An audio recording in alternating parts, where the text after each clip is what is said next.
যত দিন যাচ্ছে ততই উত্তেজনা বাড়ছে বাংলাদেশ ও ভারতের মধ্যে। সীমান্ত এলাকায় কাঁটা তারের বেড়া দেওয়াকে কেন্দ্র করে চলছে এই অস্থিরতা। যদিও এই অবস্থার সৃষ্টি হয় 5 আগস্ট শেখ হাসিনা সরকারের পতনের পর থেকেই। দুই দেশের মধ্যে যখন সম্পর্কের এই টানাপোড়েন, তখন ভারতের সীমান্ত দিয়ে আসছে পাগলের বেশে একের পর এক ব্যক্তি। এরা কি সত্যি পাগল নাকি অন্য কিছু, জানাচ্ছেন সহকর্মী মোহাম্মদ সোহাগ বিশ্বাস।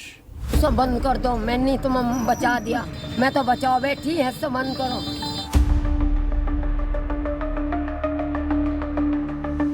ছাত্র জনতার গণ অভ্যুত্থানে শেখ হাসিনা দেশ ছেড়ে পালিয়েছে 5 মাসেরও বেশি সময়।